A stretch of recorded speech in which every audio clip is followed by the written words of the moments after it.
तो सीजन 1 के last episode में हमने देखा था कि ओकरुन और मोमो दोनों जीजी के साथ उसके घर आए होते हैं उसके घर में मौजूद गोश्त को भगाने के लिए। जीजी का घर पूरी तरह से देखने के बाद मोमो कहती है कि अरे यहाँ तो कोई छोटा मोटा गोश्त होगा जिसे ये लोग बड़ी ही आसानी से भगा देंगे, तो टेंशन लेने की कोई भी जरूरत नहीं है। जिसके बाद वो चली जाती है हॉट स्प्रिंग में और यहाँ पर जीजी के घर में ओकरुन और जीजी दोनों को एक रहस्यमय कमरा मिलता है जिसके अंदर बहुत सारे तालिस्मान भरे होते हैं। और दूसरी तरफ मोमो के सामने भी कुछ अजीब जैसे दिखने वाले आदमी आ जाते हैं और वो सभी भी इस हॉट स्प्रिंग के अंदर आ जाते हैं और वो लोग मोमो पर गंदे गंदे कमेंट्स पास करने लगते हैं। तो मोमो इन्हें देखकर काफी ज्यादा डर जाती है और वो डरे भी क्यों ना, क्योंकि ये सभी लोग दिखने में ही इतने ज्यादा डरावने होते हैं। खैर इसके बाद ये सभी एक साथ मिलकर मोमो की तरफ बढ़ने लगते हैं और मोमो एक बंदे पर अपनी पावर से अटैक करने की कोशिश करती है, लेकिन वो बंदा इसे पकड़कर सीधा पानी में डुबा देता है। लेकिन फिर भी जैसे तैसे मोमो अपनी पावर्स का यूज करके इस पर अटैक कर देती है। मोमो की पावर्स की वजह से पूरा हॉट स्प्रिंग ही तबाह होने लगता है और आसपास की सभी दीवारें भी टूटकर इन लोगों पर गिरने लगती हैं। मोमो यहाँ से भागने की कोशिश करती है, लेकिन एक बंदा मोमो के पैर को पकड़कर उसे जमीन पर गिरा देता है। लेकिन तभी एक बड़ी सारी दीवार सीधा इसके ऊपर आ गिरती है और इन सब की बैंड बज जाती है। और तभी हम देखते हैं कि भैया यहाँ पर तो टर्बो ग्रैनी कब से बैठकर हॉट स्प्रिंग के मजे ले रही थी। वो मोमो से कहती है कि मोमो तुम तो काफी लकी हो के इन सब से बच गई। खैर मोमो टर्बो ग्रैनी से पूछती है कि आखिर वो यहाँ क्या कर रही है और वो यहाँ आई कब, जिस पर ग्रैनी बताती है कि उसने सेको को बात करते हुए सुना था कि जहाँ ये लोग जा रहे हैं वहाँ पर काफी सारे हॉट स्प्रिंग हैं। तो ये सुनकर उससे रहा नहीं गया और वो भी मोमो के बैकपैक में छुपकर यहाँ पर आ गई। फिर इसके बाद यहाँ पे टाउन के कुछ लोग आ जाते हैं और वो देखते हैं कि यहाँ पर तो सब चीजें टूट फूट चुकी हैं। वो कहते हैं कि आखिर ये सब किसने किया होगा, लेकिन तभी उनकी नजर इन अजीब जैसे दिखने वाले लोगों पर पड़ती है और वो इन्हें देखकर कहते हैं कि तुम लोग तो कीटो फैमिली से हो ना, और तुम लोगों ने तो हमारी नाक में दम करके रख दिया है। खैर इसके बाद टाउन के सभी लोग इन्हें पकड़ने के लिए इनके पीछे भागने लगते हैं, लेकिन ये सभी लोग यहाँ से बचकर भाग जाते हैं। तो इसके बाद मोमो टर्बो ग्रैनी से जीजी के घर के बारे में बात करने लगती है, जिस पर ग्रैनी बताती है कि उसका घर मुझे काफी ज्यादा अजीब लगता है क्योंकि उसकी घर की हर एक दीवार ने इंसानी खून को एब्सॉर्ब किया हुआ है। और दूसरी तरफ हम यहाँ पर ओकरुन और जीजी को देखते हैं और वो दोनों इस दीवार के दूसरी तरफ वाले कमरे को देखकर काफी ज्यादा शॉक्ड होते हैं। ओकरुन जीजी से कहता है कि उन्हें मोमो के बिना इस कमरे में बिल्कुल भी नहीं जाना चाहिए क्योंकि ये उनके लिए काफी ज्यादा खतरनाक हो सकता है। और तभी घर के बाहर कोई आ जाता है और इन्हें लगता है कि शायद मोमो वहाँ पर होगी, लेकिन हम देखते हैं कि यहाँ पर भी कीटो फैमिली की ही कुछ बूढ़ी औरतें आई होती हैं और इन्हें देखकर एक बात तो कंफर्म है कि ये कोई नॉर्मल इंसान तो बिल्कुल भी नहीं है। खैर ये जो कोई भी है हमें आगे चलकर पता चल ही जाएगा। तो इसके बाद आ जाता है डेंडाडेन एनीमे का इंट्रो और इंट्रो के बाद हम देखते हैं कि ये सभी बूढ़ी औरतें अब जीजी के घर में आकर बैठ जाती हैं और यहाँ पर पार्टी शार्टी करने लगती हैं। और ओकरुन इन्हें देखकर काफी ज्यादा हैरान होता है और वो जीजी से पूछता है कि आखिर ये सभी अजीब जैसे दिखने वाली बूढ़ी औरतें कौन हैं। तो इस पर जीजी से बताता है कि ये सभी यहाँ की जानी मानी कीटो फैमिली से हैं और यहाँ मौजूद सभी घरों को ये लोग ऑन करते हैं। और जब से उसके पेरेंट्स हॉस्पिटल में एडमिट हुए हैं तो तब से उन्होंने जीजी से घर का किराया नहीं लिया और वो इसे यहाँ फ्री में रहने दे रहे हैं। फिर इसके बाद ये नाकी नाम की जो बूढ़ी औरत होती है वो जीजी से कहती है कि वो आखिर बिना बताए यहाँ से कहाँ चला गया था, क्योंकि उसे यहाँ से कहीं भी जाने से पहले इनसे परमिशन लेनी होगी। जिस पर जीजी हंसते हुए कहता है कि अरे कहीं नहीं, मैं तो बस अपने जिगरी दोस्त को लेने के लिए गया था। जिस पर नाकी कहती है कि कहीं तुम फिर से किसी भूत भगाने वाले को तो नहीं लेकर आ गए। ये सुनकर बाकी सभी औरतें भी काफी ज्यादा भड़क जाती हैं और इस पर जोर जोर से चिल्लाने लगती हैं और कहती हैं कि अरे बेवकूफ, यहाँ पर कोई भी भूत नहीं है और अगर तुम ऐसे ही करते रहे तो तुम हमारी प्रॉपर्टी को बदनाम कर दोगे और फिर से कोई भी नहीं खरीदेगा। जीजी कहता है कि अरे ऐसी तो कोई भी बात नहीं है और तुम्हें ये लड़का किस एंगल से भूत भगाने वाला लगता है। जिस पर नाकी जीजी को धमकी देते हुए कहती है कि सुन बच्चे, तुम्हें तो पता ही होगा ना कि मेरे पास हंटिंग लाइसेंस है और हंटिंग करते हुए अक्सर हादसात हो जाते हैं। जैसे कि मैं जंगल में किसी भालू का शिकार कर रही थी तो गलती से एक आदमी बीच में आ गया और उसे गोली लग गई, तो तुम्हें भी थोड़ा संभल कर रहना चाहिए। जीजी कहता है कि अरे आंटी शांत हो जाए, माना कि आपके पास लाइसेंस है लेकिन फिर भी इंसानों की तरफ गन तानना गैर कानूनी है और अगर किसी पुलिस वाले ने आपको ये करते देख लिया तो आपको सजा भी हो सकती है। और उसके इतना कहते ही एक पुलिस ऑफिसर इसके घर आ जाता है और उसके साथ कीटो फैमिली के कुछ बंदे भी होते हैं। वो कहते हैं कि हमें तो टाउन के लोगों ने ऑलमोस्ट पकड़ ही लिया था, लेकिन तभी ऑफिसर कीटो ने आकर हमें बचा लिया। तो इसका मतलब ये है कि ये पुलिस ऑफिसर भी इनके साथ मिला हुआ है। खैर इसके बाद एक आदमी जीजी से पूछता है कि वैसे तुम कहाँ चले गए थे, जिस पर जीजी कहता है कि वो तो अपने इस दोस्त को लेने के लिए गया हुआ था। ये आदमी कहता है कि झूठ मत बोलो क्योंकि मुझे झूठ बोलने वाले लोग बिल्कुल भी पसंद नहीं है। जिसके बाद वो बंदा ओकरुन से पूछने लगता है कि अगर तुम जीजी के दोस्त हो तो तुम्हें यह पता ही होगा ना कि जीजी की फेवरेट सॉकर टीम कौन सी है, और अगर तुम जीजी के दोस्त नहीं हो तो मुझे ये भी पता लगाना होगा कि तुम फिर आखिर कौन हो और यहाँ पर क्या करने आए हो। ये सुनकर ओकरुन की तो हवा ही टाइट हो जाती है, लेकिन फिर भी वो जवाब दे देता है और उसका जवाब भी बिल्कुल ठीक था और उस बंदे को यकीन हो जाता है कि ओकरुन जीजी का दोस्त है। असल में जो पोस्टर उन्होंने दीवार पर लगाया था उस सुराग को छुपाने के लिए, उस पर बनी हुई टीम को ही देखकर ओकरुन ने जवाब दे दिया था और उसका जवाब सही भी था। खैर इसके बाद नाकी जीजी से कहती है कि तुम लोगों के साथ एक लड़की भी तो थी ना, वो कहाँ पर है। जीजी कहता है कि कौन सी लड़की, हमारे साथ तो कोई लड़की नहीं थी। और जीजी की बात सुनकर अब तो इन लोगों को पक्का यकीन हो जाता है कि वो लोग इनसे झूठ बोल रहे हैं। जिसके बाद हम मोमो को देखते हैं जो कि किसी टेंपल में आई थी और वो यहाँ पर सुशिनोको को देखने के लिए आई होती है। और इस टेंपल को जो पुजारी होता है ना, वो भाई साहब किसी बूट्यूबर नाम के प्लेटफॉर्म के लिए वीडियोस बना रहा होता है, मतलब वो बूट्यूबर बनना चाहता है। और उसके बाद वो मोमो को टेंपल के अंदर ले जाता है और मोमो ये सोचकर काफी ज्यादा खुश होती है कि फाइनली उसे सुशिनोको को देखने का मौका मिल रहा है। और जब वो उसे देखती है तो वो काफी ज्यादा डिसअपॉइंट हो जाती है, क्योंकि ये तो बस एक नॉर्मल शाम की केचुड़ी ही थी और ये कहीं से भी किसी जायंट सरपेंट की लाश नहीं लग रही होती है। जिस पर ये बंदा कहता है कि जो भी है यही है, अब हम इसमें क्या कर सकते हैं। वो बंदा इसे बताता है कि असल में यहाँ के जो लोग हैं उनका ये मानना है कि इस वोल्केनो के नीचे एक जायंट सरपेंट रहता है और अगर उसे ज्यादा भूख लग गई तो ये वोल्केनो फट भी सकता है। तो इसीलिए वो पिछले 200 सालों से उस जायंट सरपेंट को इंसानों की बलि चढ़ाते हुए आ रहे हैं ताकि ये वोल्केनो शांत रहे।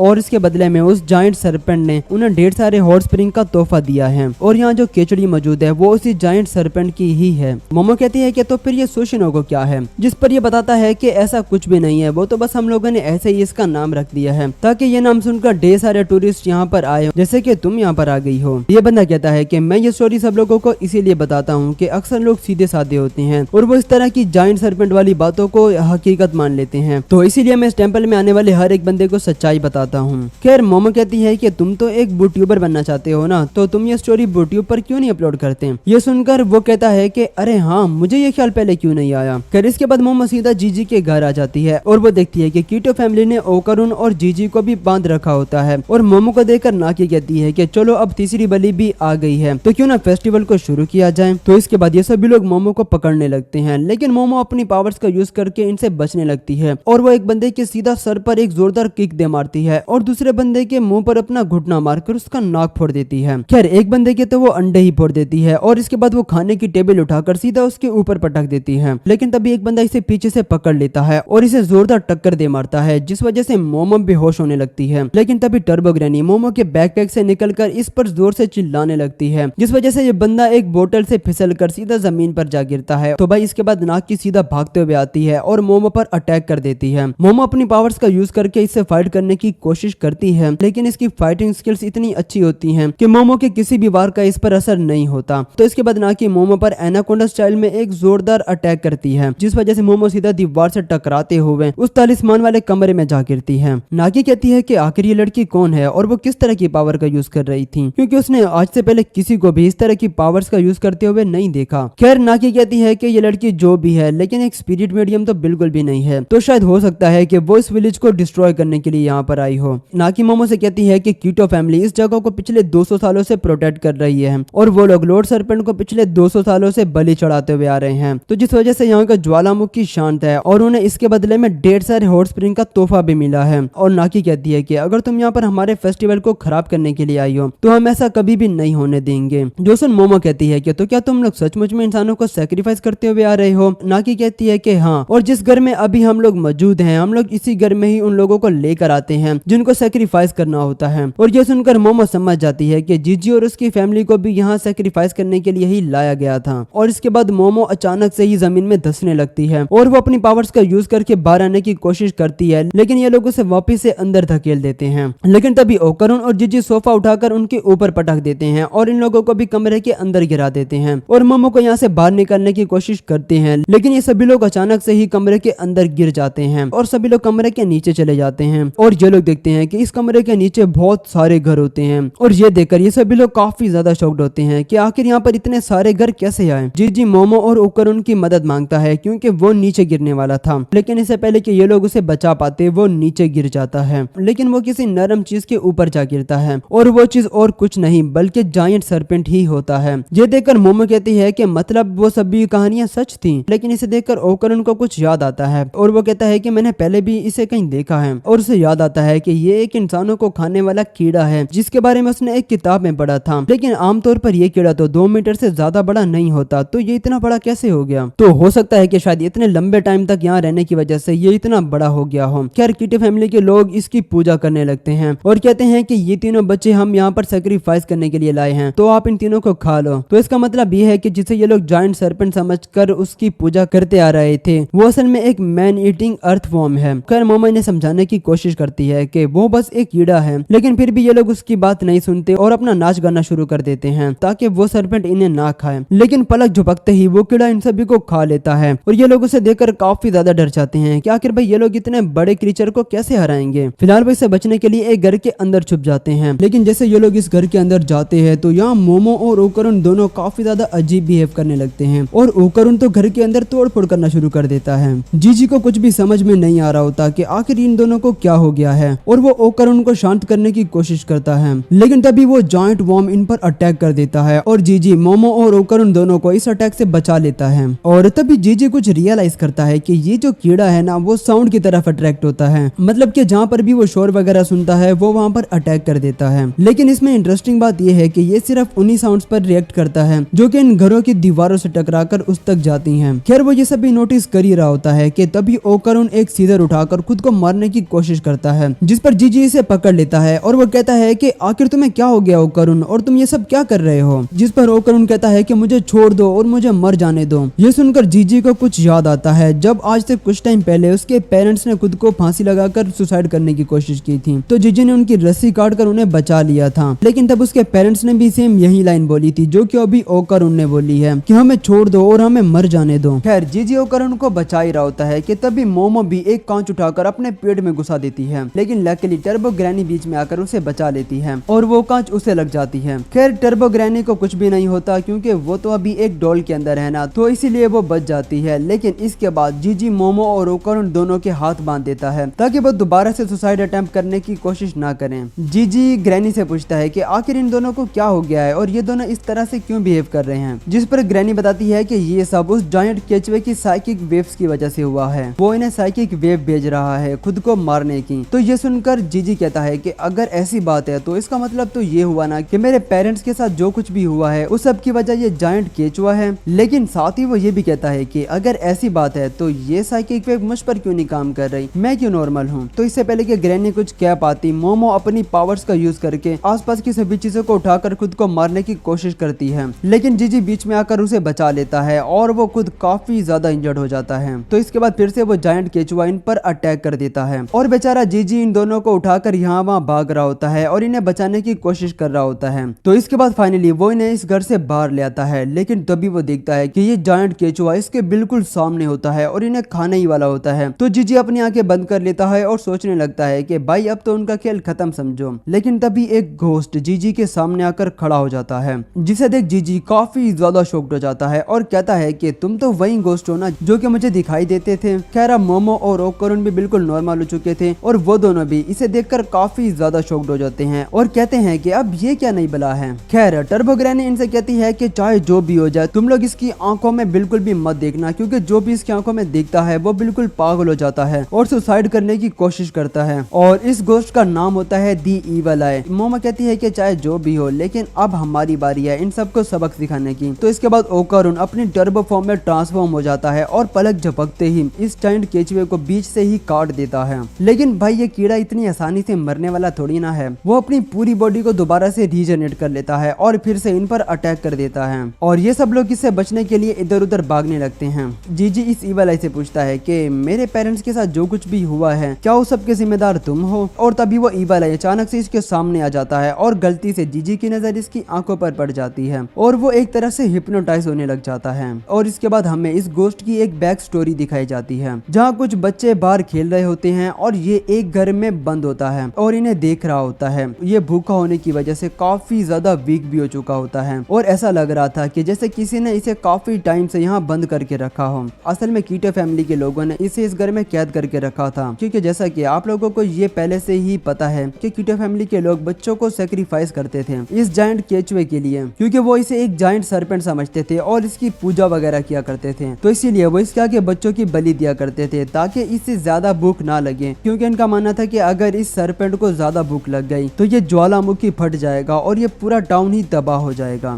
तो मरते हुए इस बच्चे की आखिरी ख्वाहिश ये होती है कि काश ये भी उन बच्चों के साथ खेल पाता। तो इस वजह से मरने के बाद भी इसकी सोल यहीं रहती है और ये बच्चों को दिखाई देता है, क्योंकि इस टाउन के नीचे ये जायंट केचुआ होता है। तो ये सभी लोगों को अपनी साइकिक वेव्स भेजता रहता है, जिस वजह से सभी लोग सुसाइड कर लेते हैं। लेकिन हमें ये पता है कि ये जो ईवल आई होता है, मरने के बाद इसकी जो पावर होती है वो भी बिल्कुल इस जायंट केचुए की तरह ही होती है। तो ये जिस भी बच्चे को दिखाई दे रहा होता है उस पर इस जायंट केचुए की साइकिक वेव्स का असर नहीं होता और वो बिल्कुल नॉर्मल रहता है। तो इस वजह से सब लोगों को ये लगना शुरू हो गया था कि शायद इस ईवल आई को देखने की वजह से ये सभी लोग पागल हो जाते हैं और सुसाइड कर लेते हैं। खैर स्टोरी फिर से प्रेजेंट में आती है और मोमो इस ईवल आई को जीजी के ऊपर से हटाने की कोशिश कर रही होती है, जिस पर जीजी मोमो को समझाते हुए कहता है कि ऐसा मत करो क्योंकि ये बुरा इंसान बिल्कुल भी नहीं है। और इसके बाद जीजी इसकी डेड बॉडी को ढूंढने लगता है। वह कहता है कि इसकी बॉडी यहीं कहीं होगी, उसे कैद करके रखा गया था। खैर थोड़ा ढूंढने के बाद इसकी बॉडी मिल जाती है और जैसे ही ये उसके पास जाने लगते हैं तो मोमो और ग्रैनी इसे उसके पास जाने से रोकते हैं और ग्रैनी कहती है कि उसके पास मत जाना क्योंकि ये काफी ज्यादा खतरनाक है और इसकी वजह से बहुत से लोगों ने सुसाइड कर लिया है। क्योंकि जीजी ने तो इसकी बैक स्टोरी देख ली होती है, तो वो कहता है कि ये बिल्कुल भी बुरा इंसान नहीं है, भले ही ये दिखने में हमसे अलग लगता हो लेकिन ये बिल्कुल हम जैसा ही है। तो इसके बाद जायंट केचुआ अपनी पावर को रिलीज करता है और सभी जगह अजीब जैसा चिपचिपा लावा फैला देता है और इसका ये जो लावा होता है वो सभी जगह फैलने लगता है। और अगर ये लोग जल्दी यहाँ से बाहर नहीं गए तो ये सभी घर ही इस लावा से भर जाएंगे और ये लोग हमेशा के लिए ही यहाँ फंस जाएंगे। और उनकी भी हालत काफी ज्यादा खराब हो चुकी होती है और वो इन्हें बचाने के लिए भी नहीं आ सकता। मोमो यहाँ से निकलने की कोशिश करती है लेकिन वो देखती है कि जीजी तो बिल्कुल भी हिल नहीं पा रहा होता, जैसे कि वो एक जगह फ्रीज हो गया हो। लेकिन तभी हम देखते हैं कि जीजी की जो सोल होती है वो इस ईवल आई की गोस्ट से मर्ज होने लगती है, क्योंकि जीजी को इसकी पूरी स्टोरी पता चल चुकी थी और वो इसकी हेल्प करना चाहता था। और वो उससे कहता है कि वो उसके साथ खेलेगा और हमेशा उसके साथ रहेगा। और दूसरी तरफ अचानक से वो जायंट केचुआ मोमो को खाने के लिए तेजी से आ रहा होता है, लेकिन तभी जीजी बहुत स्पीड से आकर इसे एक जोरदार पंच दे मारता है और इसे एक पावरफुल लात मारकर दूर फेंक देता है। और फिर हम देखते हैं कि जीजी अब पूरी तरह से ईवल आई में चेंज हो चुका होता है और इसका ये लुक बहुत ही ज्यादा अमेजिंग लग रहा था।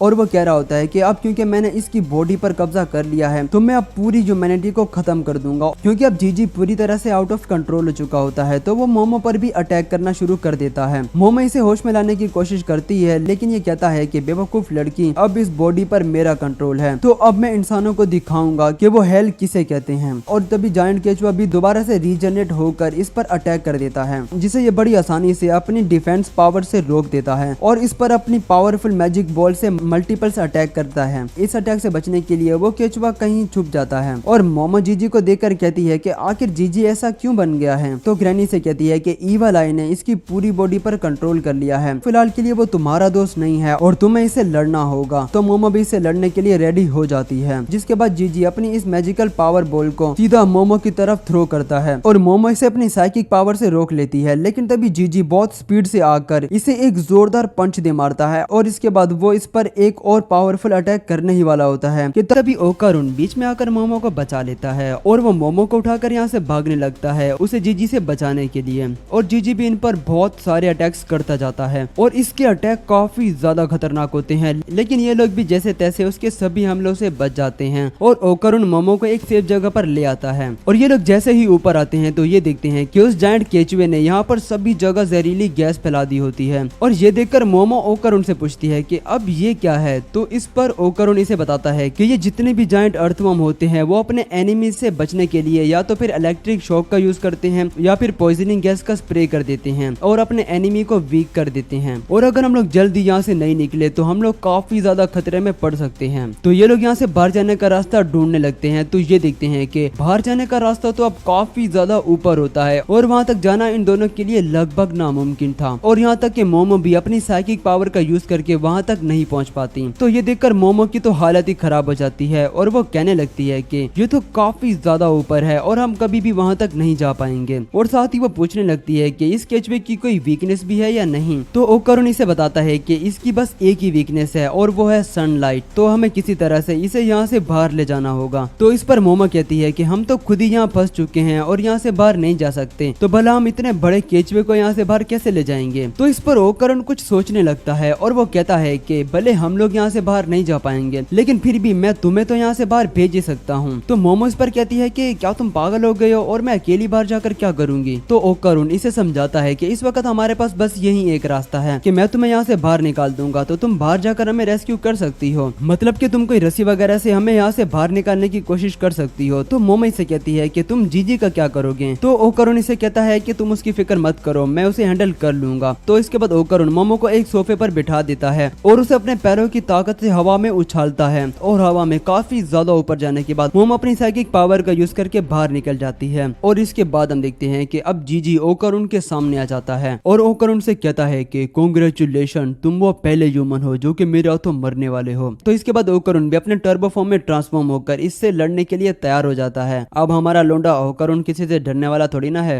और दूसरी तरफ हम मोमो को देखते हैं जो कि यहाँ से बाहर निकलने के बाद कोई रस्सी वगैरह ढूंढ रही होती है, लेकिन उसे यहाँ पर कोई भी रस्सी नहीं मिलती। तो वो एक पर्दे को ही काट पीट कर उसे रस्सी बना लेती है और नीचे फेंकती है, लेकिन वो तो इतनी छोटी थी कि वो तो आधे रास्ते तक भी नहीं पहुंच पाती। तो इस पर मोमो काफी ज्यादा फ्रस्ट्रेट हो जाती है और उसे कुछ भी समझ में नहीं आ रहा होता कि आखिर उसे क्या करना चाहिए। और तभी उसे एक प्लान सूझता है और वह जल्दी से एक किताब को जलाकर पूरे घर को ही आग लगा देती है और मदद के लिए चिल्लाने लगती है। तो तभी यहाँ पर आ जाता है डंडन एनीमे का धातु सा इंट्रो, और इंट्रो के बाद हम जीजी और ओकरुन की फाइट को देखते हैं जहाँ इन दोनों के बीच बहुत ही ज्यादा जबरदस्त फाइट चल रही होती है और ये दोनों एक दूसरे को बहुत ही अच्छी टक्कर दे रहे होते हैं। जीजी अपनी मैजिकल बॉल से इस पर अटैक करता है जिसे ओकरुन डॉज कर लेता है, लेकिन तभी जीजी बहुत ही ज्यादा स्पीड से आकर इसे एक जोरदार पंच जड़ देता है और इस वजह से ओकरुन की भी काफी ज्यादा हालत खराब हो जाती है। और जीजी उसे कहता है कि मुझे पता है कि तुम यहाँ से बचकर भागने की कोशिश कर रहे हो, लेकिन तुम कब तक मुझसे बचोगे। और तभी जीजी के नाक से भी खून आने लग जाता है और ये सब होता है इस जायंट केचवे की पॉइजनिंग गैस की वजह से। और जीजी ओकरुन से कहता है कि मैं तुम्हारे साथ कुछ देर और खेलता, लेकिन टाइम कम है तो मुझे ये सब जल्द ही खत्म करना होगा। तो इसके बाद ये ओकरुन को अपने मैजिक हाउस में कैद कर लेता है और ओकरुन बहुत ही ज्यादा कोशिश करता है यहाँ से बाहर आने की, लेकिन फिर भी वो बाहर नहीं आ पाता और जीजी खुद इस मैजिकल हाउस के अंदर चला जाता है और इसके बाद दोनों में ही हैंड टू हैंड फाइट होती है। जीजी इसे बहुत ही ज्यादा बुरी तरह से धोता है और यहाँ तक कि उसका हुलिया ही बिगाड़ देता है और कहता है कि तुम्हें मारने के बाद उस लड़की का नंबर है, मैं उसे बहुत ही ज्यादा बुरी तरह से मारूंगा और उसे बहुत ज्यादा टॉर्चर भी करूंगा। वो इसे काफी ज्यादा बुरी तरह से मार रहा होता है, लेकिन तभी ओकरुन इसका फेस पकड़ लेता है और कहता है कि तुम बहुत बोल चुके हो, लेकिन तुमने 3 गलतियां ऐसी की हैं जो कि तुम्हें बिल्कुल भी नहीं करनी चाहिए थी। पहला तो ये कि तुमने मोमो को चोट पहुंचाई है और दूसरा ये कि तुमने मेरे दोस्त जीजी को भी अपने वश में कर लिया है, क्योंकि जीजी कभी भी मोमो को नुकसान पहुंचाने के बारे में सोच भी नहीं सकता था। और वो इसे कहता है कि मेरे दोस्त जीजी को वापस करो और इसके बाद वो इसे अपने दोनों हाथों से एक जोरदार पंच दे मारता है। और इसके बाद भाई साहब जो सीन आता है ना, वो देखकर तो मुझे बहुत ही ज्यादा मजा आ गया था। मतलब कि ओकरुन जीजी को बहुत ही ज्यादा लगातार पंचेस मारता जाता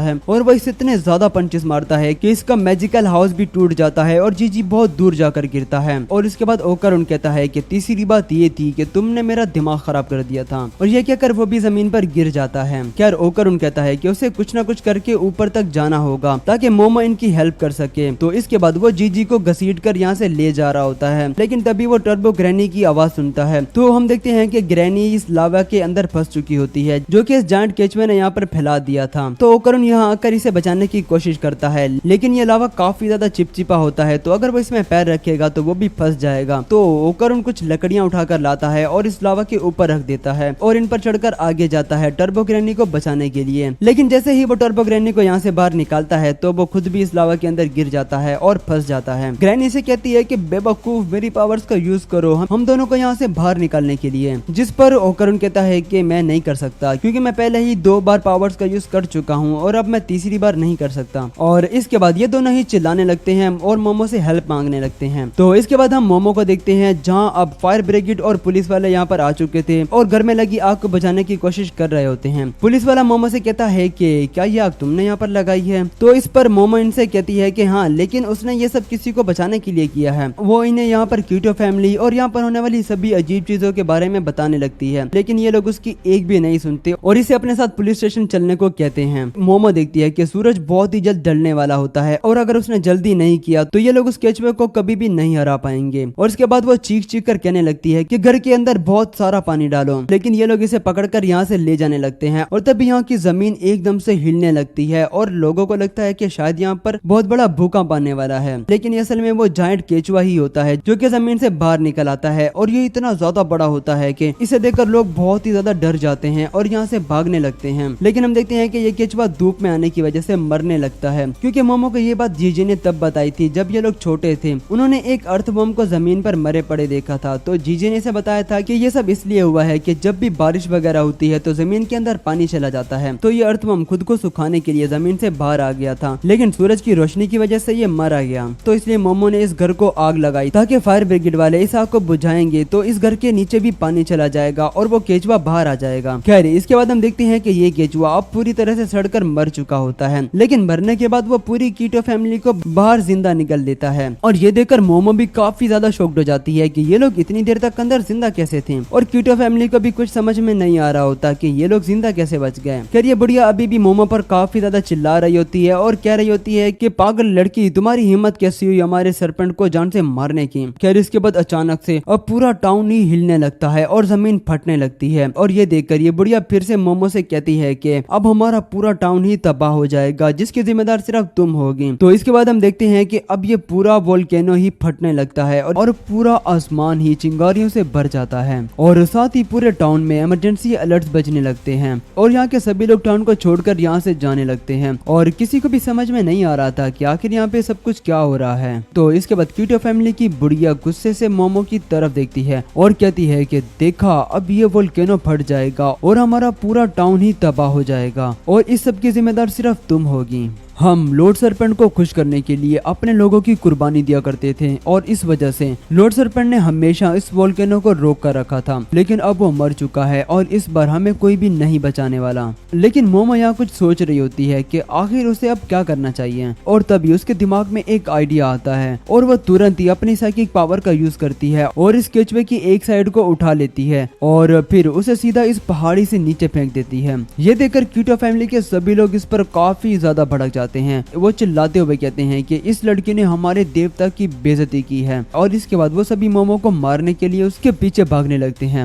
मोमो भी उस केचुए की उठाई हुई साइड को पकड़े हुए भाग रही होती है और सभी लोग उसके पीछे पीछे भाग रहे होते हैं, जिस वजह से नाकी का गुस्सा और भी ज्यादा बढ़ जाता है और वह चीख के कहने लगती है कि मैं लॉर्ड सरपेंट की इस बेइज्जती को कभी भी बर्दाश्त नहीं करूंगी। लेकिन फिर भी मोमो रुकती नहीं, वो उस केचुए की साइड को उठा के एक बड़े वाटरफॉल के ऊपर सेट कर देती है और इसके बाद वो केचुए की दूसरी तरफ भागने लगती है और कीटो फैमिली के लोग भी उसके पीछे पीछे ही होते हैं। मोमो भागते भागते सोच रही होती है कि अगर ये वोल्केनो फट गया और टाउन तबाह हो गया तो सभी लोग उन कहानियों को सच मान लेंगे जो कि जायंट सरपेंट के बारे में कही जाती थी और मैं कभी भी उन कहानियों को सच नहीं होने दूंगी। और तब मोमो अपनी साइकिक पावर का यूज करती है इस केचुए के मुंह को उठाने के लिए और सीधा उस लावे की तरफ उसका मुंह सेट कर देती है और यहीं पे हमें उसका पूरा प्लान समझ में आ जाता है कि उसने उस केचुए की एक साइड को वाटरफॉल के ऊपर सेट कर दिया था और दूसरी साइड को वोल्केनो की तरफ। मतलब कि मोमो उस केचुए को एक जायंट वाटर पाइप की तरह यूज करने वाली है और जैसे ही पूरा केचुआ पानी से भर जाता है उसकी दूसरी साइड से पानी जबरदस्त प्रेशर के साथ आने लगता है और लावा के ऊपर गिरता है, जिस वजह से ये लावा अपनी जगह पर ही जमने लगता है बिल्कुल किसी पत्थर की तरह, जो देख मोमो काफी ज्यादा खुश हो जाती है। लेकिन यहाँ दिक्कत की बात ये होती है कि ये लावा काफी ज्यादा एरिया में फैल चुका होता है और इतने बड़े एरिया को इतनी जल्दी कवर करना बहुत ही ज्यादा मुश्किल बात थी। तभी यहाँ पर नाकी आकर मोमो को एक जोरदार किक दे मारती है और मोमो कहती है कि क्या तुम सब लोग पागल हो चुके हो, देख नहीं रहे कि मैं इस लावा को रोकने की कोशिश कर रही हूँ। जिस पर नाकी कहती है कि वो कभी भी अपने सरपेंट लॉर्ड की बेइज्जती को बर्दाश्त नहीं करेगी और वैसे भी हमारे टाउन को प्रोटेक्ट करने की जिम्मेदारी बस हम लोगों की है, तो तुम्हें हमारे रास्ते में बिल्कुल भी नहीं आना चाहिए। तो इसके बाद ये सभी लोग मोमो पर अटैक करने के लिए आगे बढ़ते हैं और जैसे ही ये लोग उस पर हमला करने वाले होते हैं तो तभी मांजिरो बीच में आकर मोमो को बचा लेता है और मोमो इसे देखकर कहती है कि अरे तुम तो वही हो ना जो कि उस टेम्पल के पुजारी हो जो कि एक यूट्यूबर बनना चाहते थे। जिस पर मांजिरो कहता है कि हाँ, और मुझे पहले नहीं पता था कि तुम मेरी मास्टर की ग्रैंड डॉटर हो। असल में मांजिरो की मास्टर कोई और नहीं बल्कि सेइको होती है और उसी ने ही इसे फोन करके मोमो और बाकी सभी का ध्यान रखने का कहा था। खैर हमें पता नहीं था कि ये नमूना इतनी अच्छी फाइट भी कर सकता है, मतलब कि ये अकेला ही कीटो फैमिली के सभी लोगों को बहुत अच्छी तरह से धोता है और मोमो फिर से केचुए को उठाकर इस लावा को बुझाने समझाने लगती है। लेकिन तभी यहाँ पर आ जाता है जीजी और वो इन सभी को धोने लगता है। सबसे पहले वो नाकी पर हमला करता है और उसके एक हाथ को काफी ज्यादा जख्मी कर देता है, लेकिन मोमो उसे बचा लेती है और मांजिरो भी जीजी को एक जोरदार किक दे मारता है, जिसका कुछ भी असर नहीं होता जीजी पर, और उल्टा जीजी ही इसे एक जोरदार लात दे मारता है। लेकिन मोमो बिल्कुल एंड टाइम पर इसे बचा लेती है। तो इसके बाद जीजी कहता है कि मैं तुम सब लोगों को खत्म कर दूंगा, जिस पर मोमो इसे कहती है कि आखिर तुमने जीजी के साथ क्या किया है, क्योंकि वो बिल्कुल भी ऐसा इंसान नहीं था, वो तो किसी को मारने के बारे में बिल्कुल भी सोच नहीं सकता था, और तुमने ओकारुन के साथ भी क्या किया है। तो इसके बाद मांजिरो भी कहता है कि ये बंदा बहुत ही ज्यादा पावरफुल है और मैं अकेला इसे कभी भी नहीं हरा पाऊंगा। और साथ ही नाकी भी इन पर काफी ज्यादा भड़क जाती है और वो कहती है कि ये सब तुम सब लोगों की वजह से ही हुआ है, तुम लोगों ने यहाँ आकर सब कुछ तबाह कर दिया है। और मोमो इन सबसे कहती है कि ये टाइम बहसबाजी करने का नहीं, बल्कि हम सबको एक साथ मिलकर इसे हराना होगा। तो इसके बाद जीजी भी इन पर अटैक कर देता है और ये तीनों एक साथ मिलकर इसे फाइट करते हैं। मोमो जीजी को अपनी साइकिक पावर से पकड़ लेती है और नाकी और मांजिरो दोनों इस पर अटैक करने लगते हैं। लेकिन तभी जीजी अपने मैजिकल बॉल से मोमो की पावर को काट देता है और खुद को छुड़ा लेता है, और इसके बाद वो एक जोरदार लात दे मारता है मांजिरो को और वो बहुत ही ज्यादा दूर जाकर गिरता है। और इसके बाद वो सीधा मोमो पर अटैक करने ही वाला होता है कि तभी यहाँ पर कोई बहुत ज्यादा स्पीड से आकर मोमो को बचा लेता है और जीजी को भी बहुत सारे पंचेस मारता जाता है। और हम देखते हैं कि ये कोई और नहीं बल्कि वो बॉक्सर एलियन ही होता है, जो कि हमें सीजन 1 में दिखाया गया था। खैर इसका नाम होता है मेंटिस, और वो मोमो से पूछता है कि क्या तुम ठीक हो मोमो, जिस पर वो कहती है कि आखिर तुम यहाँ क्या कर रहे हो और तुम्हारा बेटा कहाँ पर है। तो इस पर मेंटिस कहता है कि अभी ये वक्त इन सब बातों का नहीं है। और तभी हम देखते हैं कि यहाँ मेंटिस अपनी स्पेसशिप में आया था अपने बेटे के साथ, और साथ ही वो सेइको और टारो को भी अपने साथ ले आया होता है, जिसके बाद ये सभी लोग एक साथ मिलकर जीजी से फाइट करने लगते हैं। लेकिन फिर भी जीजी इन सभी को बहुत अच्छी टक्कर दे रहा होता है। सेइको और जीजी दोनों 1v1 फाइट करते हैं, जो कि बहुत ही ज्यादा मजे की होती है। तभी यहाँ सेइको टारो को आवाज देती है, जिस पर टारो बहुत ज्यादा स्पीड से भागता हुआ आता है और सीधा आकर जीजी को एक जोरदार टक्कर दे मारता है। लेकिन इससे जीजी को कुछ भी फर्क नहीं पड़ता और वो उससे ही एक जोरदार पंच दे मारता है, जिस वजह से टारो के टुकड़े टुकड़े हो जाते हैं। लेकिन तभी हम देखते हैं कि टारो के सभी टुकड़ों के अंदर बहुत सारे तालिस्मान लगे होते हैं और टारो फिर से खुद को जोड़ लेता है और जीजी को अपने अंदर कैद कर लेता है। तो सेइको कहती है कि आखिरकार हमने इसे पकड़ ही लिया, तो चलो घर वापस चलते हैं। तो इसके बाद हम देखते हैं कि मेंटिस का बेटा अपनी स्पेसशिप से इस जायंट केचुए को पकड़कर लावा के ऊपर पानी मारता है, जिस वजह से आसपास का सभी लावा जमने लगता है। और इसके बाद सेइको मांजिरो को डांटने लगती है कि वो यहाँ पर काफी लेट आया था, जिस पर मांजिरो कहता है कि इसमें उसकी गलती नहीं है, बल्कि सेइको को ही फोन पर बात करना नहीं आता। अगर वो उसे फोन पर पूरी बात बता देती तो ये सब होता ही नहीं। खैर इसके बाद सेइको मोमो से पूछने लगती है कि टर्बो ग्रैनी और ओकारुन कहाँ पर हैं। लेकिन ये लोग देखते हैं कि मोमो तो यहाँ से कहीं जा चुकी थी। वो ओकारुन को ढूंढने के लिए गई होती है। वो भागकर सीधा जीजी के घर आती है ओकारुन को बाहर निकालने के लिए। लेकिन वो देखती है कि जिस गड्ढे में ओकारुन और ग्रैनी फंसे हुए थे वो अब पूरी तरह से लावा से भर चुका होता है और शायद वो अब दोनों जिंदा नहीं बचे होंगे। तो इसके बाद मोमो भी इस लावा के अंदर जाने लगती है ओकारुन को ढूंढने के लिए। मेंटिस उसे रोक लेता है और कहता है कि वो लोग अभी जिंदा नहीं बचे होंगे और अगर तुम भी नीचे गई तो तुम भी जिंदा नहीं बचोगी। लेकिन तभी हम देखते हैं कि मेंटिस का बेटा अपनी स्पेसशिप का यूज करके उस सभी लावा को इस गड्ढे से बाहर निकाल देता है और इस पर पानी फेंककर इसे जमा देता है। और जैसे ही मोमो इस लावा को बीच में से खोलती है तो वो देखती है कि ओकारुन और ग्रैनी दोनों अभी भी इस लावा के अंदर जिंदा होते हैं। और ओकारुन मोमो से कहता है कि मुझे पता था तुम मुझे जरूर बचाने आओगी। और इसे जिंदा देखकर मोमो काफी ज्यादा इमोशनल हो जाती है और रोने लगती है। खैर इसके बाद ओकारुन बताता है कि उसने इस लावा के अंदर उस जायंट केचुए के स्लाइम से एक जगह बनाई थी जिसके अंदर ये लोग छुप गए थे और लावा के अंदर भी ये लोग जिंदा बचे रहे। तो इसके बाद ओकारुन जीजी के बारे में पूछने लगता है तो मोमो इसे बताती है कि वो बिल्कुल ठीक है। खैर ओकारुन जैसे यहाँ से बाहर निकलने लगता है तो उसका पैर फिसल जाता है और वो गलती से मोमो को हक कर लेता है। तो इस वजह से वो बहुत ही ज्यादा शर्माने लगता है और मोमो से माफी मांगने लगता है कि उसने ये सब जानबूझ के नहीं किया बल्कि ये सब गलती से हो गया। लेकिन तभी मोमो भी इसे हक कर लेती है और कहती है कि माफी तुम्हें नहीं बल्कि मुझे मांगनी चाहिए थी तुमसे। तो अब तक हमने देखा कि ओकारुन और आयरा मोमो के घर आए होते हैं जीजी पर नजर रखने के लिए। तो इसके बाद डिनर टेबल पर सब लोग बैठ जाते हैं और ओकारुन मोमो को एक सॉस पास करने लगता है और उस सॉस का एक ड्रॉप सीधा जीजी के ऊपर जाकर गिरता है और फिर इसके बाद सब लोगों की ही बैंड बज जाती है। मतलब कि जीजी ईवल आई में ट्रांसफॉर्म हो जाता है और सभी लोगों पर अटैक कर देता है। लेकिन मोमो जल्दी से उस पर गर्म पानी फेंक देती है जिस वजह से जीजी वापस से नॉर्मल हो जाता है। और वह सबसे माफी मांगता है कि उसने ये सब जानबूझ के नहीं किया बल्कि ये सब गलती से हो गया। लेकिन हम देखते हैं कि यहाँ एक बहुत बड़ी प्रॉब्लम हो गई थी, मतलब कि उसके अटैक की वजह से सेइको का घर एक पूरी साइड से ही तबाह हो चुका होता है और पूरी तरह से टूट जाता है, जिस वजह से आयरा को इस पर काफी ज्यादा गुस्सा आ जाता है और वो इस पर चिल्ला रही होती है। खैर तो इसके बाद हम ओकरुन को देखते हैं जो कि जमीन पर लेटा पड़ा होता है। क्योंकि जीजी ने ईवल आई में ट्रांसफॉर्म होने के बाद सीधा ओकरुन पर ही अटैक कर दिया था। तो इस पर जीजी ओकरुन से भी माफी मांगता है कि ये सब गलती से हो गया, प्लीज मुझे माफ कर देना, ब्ला ब्ला ब्ला। तो अब अपना लोंडा भी बहुत बड़े दिल का बंदा है, तो वो इसे कहता है कि अरे कोई बात नहीं, वैसे भी मैं बिल्कुल ठीक हूँ, तो माफी मांगने की कोई जरूरत नहीं है।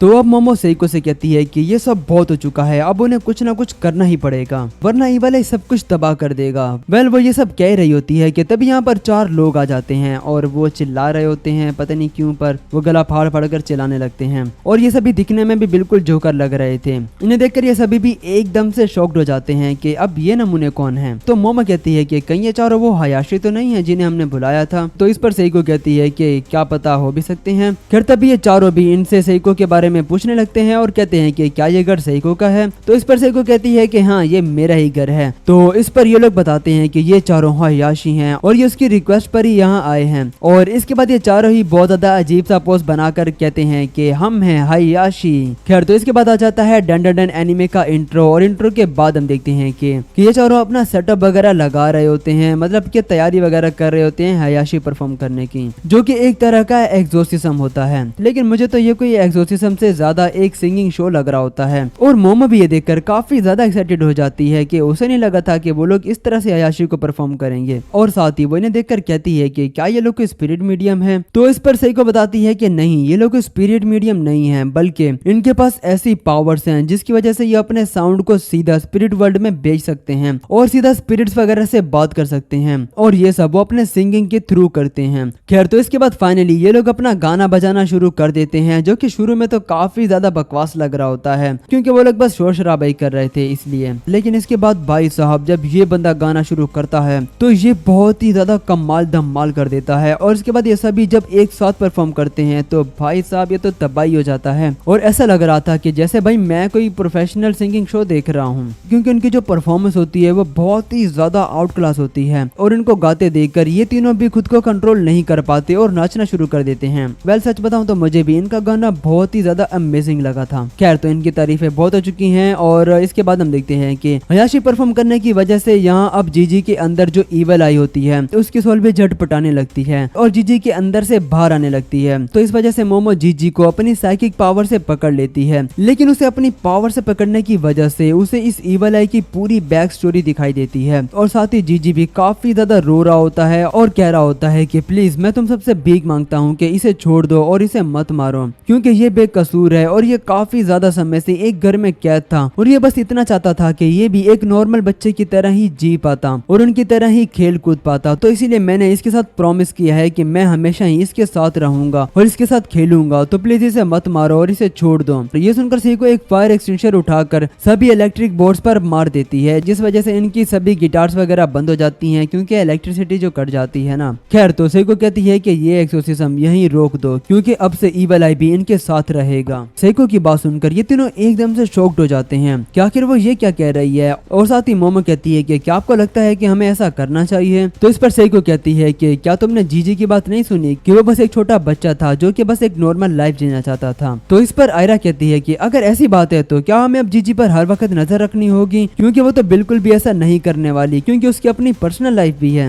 तो इस पर ओकरुन कहता है कि अगर ऐसी बात है तो वो खुद को और भी ज्यादा स्ट्रॉन्ग बनाएगा ताकि वो खुद ईवल आई को कंट्रोल कर सके। इसकी बात सुनकर आयरा इसे समझाने लगती है कि ये सब करना इसके लिए बहुत ही ज्यादा मुश्किल होने वाला है क्योंकि इस वजह से वो हर वक्त खतरे में रहेगा और कभी भी उस पर ईवल आई अटैक कर सकता है। तो ओकरुन कहता है कि ये मेरा दोस्त है तो इसके लिए वो जो भी होगा करेगा। इसकी बात सुनकर मोमो भी कहती है कि वो भी इसका साथ देगी। तो मोमो की बात सुनकर आयरा भी इनका साथ देने का फैसला करती है और इस वजह से मोमो और आयरा दोनों ही एक दूसरे से बहसबाजी करने लगती हैं और एक दूसरे से लड़ने लगती हैं, जो कि इनका रोज का काम है। खैर ये लोग आपस में लड़ ही रहे होते हैं कि तभी अचानक से यहाँ पर बारिश हो जाती है और जीजी फिर से ईवल आई में ट्रांसफॉर्म होकर सीधा ओकरुन पर अटैक कर देता है, जिस वजह से इनके घर का बाकी हिस्सा भी काफी ज्यादा टूट जाता है और काफी ज्यादा तबाह हो जाता है। तो इसके बाद हम देखते हैं कि ये लोग कुछ कॉटन और टेप्स वगैरह से घर को टेम्परेरी फिक्स कर लेते हैं और इसके बाद सेइको जीजी को अपनी स्पिरिचुअल पावर को कंट्रोल करना सिखाने लगती है, जैसा कि उसने मोमो को सिखाया था। और वो कहती है कि अगर तुमने अपनी स्पिरिचुअल पावर को कंट्रोल करना सीख लिया तो हो सकता है कि तुम अपनी ईवल आई की पावर्स को भी कंट्रोल कर सको। तो इसके बाद ब्रेकफास्ट वगैरह करके ये तीनों स्कूल आ जाते हैं और ये स्कूल में मोमो को एकदम से ख्याल आता है कि वो भी अब से पार्ट टाइम जॉब करेगी ताकि वो कुछ पैसे कमाकर अपने घर को रेनोवेट करवा सके ना, क्योंकि उसे पूरी रात ही ठंड में सोना पड़ता है। तो इस पर उसकी दोस्त उसे बताती है कि होकर उनकी क्लास में जो लड़की है वो कुछ पार्ट टाइम जॉब वगैरह की बात कर रही थी, तो तुम्हें शायद उससे बात करनी चाहिए। खैर तो फिर हम इसके बाद देखते हैं कि स्कूल खत्म होने के बाद मोमो की दोनों दोस्तें होकर उनके पास आकर कहती हैं कि मोमो ने अपने लिए एक पार्ट टाइम जॉब ढूंढ ली है और वो आज से जॉब पर जाएगी, तो उसे मोमो के लिए वेट करने की जरूरत नहीं है और वो घर जा सकता है। तो ओकरुन कहता है कि अच्छा ठीक है। तो इसके बाद वो सीधा घर जाने लगता है,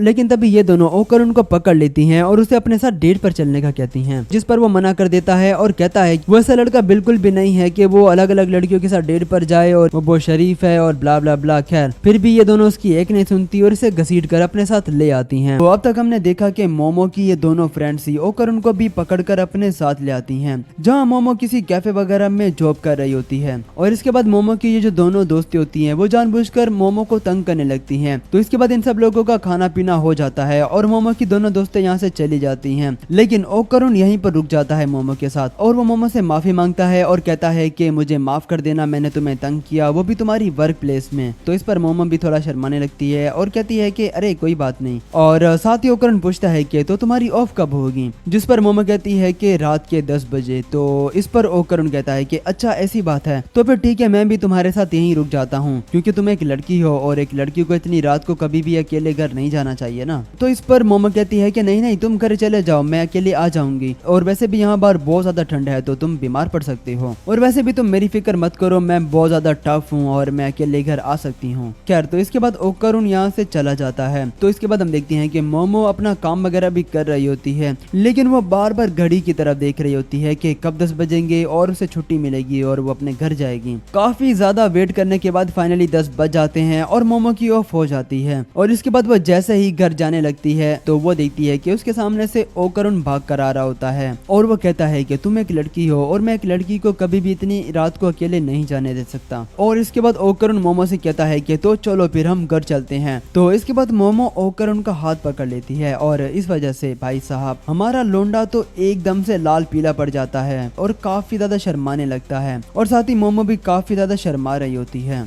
तो इसके बाद हम सेइको के घर का सीन देखते हैं, जहां मांजिरो और सेइको जीजी को ट्रेनिंग वगैरह करवा रहे होते हैं ताकि वो भी अपने स्पिरिचुअल पावर को कंट्रोल कर सकें। और इस बार जब जीजी योगा फॉर्म में बैठा होता है तो मांजिरो इसे बिल्कुल भी हिला नहीं पा रहा होता, जिसे देखकर सेइको कहती है कि बहुत अच्छे जीजी, तुम तो बहुत जल्दी सीख रहे हो। और इसके बाद वो मांजिरो को गर्म पानी का थर्मास अपने हाथ में रखने का कहती है, क्योंकि अब वो सोया सॉस का एक ड्रॉप सीधा जीजी के ऊपर गिराने वाली थी, ताकि अगर वो ईवल आई में ट्रांसफॉर्म हो जाए तो वो जल्दी से इस पर गर्म पानी फेंककर उसे दोबारा से नॉर्मल कर सकें। तो इसके बाद अब सेइको जीजी पर सोया सॉस का एक ड्रॉप गिरा देती है, जिस वजह से जीजी फिर से ईवल आई में ट्रांसफॉर्म होने लगता है, लेकिन वो इस बार खुद को कंट्रोल कर लेता है और वापस से नॉर्मल हो जाता है। और ये देखकर ये लोग काफी ज्यादा खुश हो जाते हैं कि आखिर जीजी ने ईवल आई पर कंट्रोल कर ही लिया है ना। लेकिन सेइको कहती है कि अभी इतनी जल्दी खुश होने की जरूरत नहीं है, क्योंकि तुम अभी तक बस रूम टेम्परेचर लिक्विड को ही कंट्रोल कर सकते हो, ज्यादा ठंडे लिक्विड को नहीं। तो इसके बाद तभी वहां पर मोमो और ओकरुन भी आ जाते हैं और सेइको मोमो से पूछने लगती है कि वो इतनी रात गए बाहर क्या कर रही थी। तो मोमो बताती है कि उसने अपने लिए एक पार्ट टाइम जॉब देख ली है और वो वही थी। तो इसके बाद आयरा और जीजी दोनों ही मोमो और ओकरुन की तरफ भागने लगते हैं, लेकिन तभी दोनों की टक्कर हो जाती है और मोमो के हाथ में कोल्ड ड्रिंक सीधा जीजी के ऊपर जाकर गिरती है और वो दोबारा से ईवल आई में ट्रांसफॉर्म होकर सभी पर अटैक कर देता है।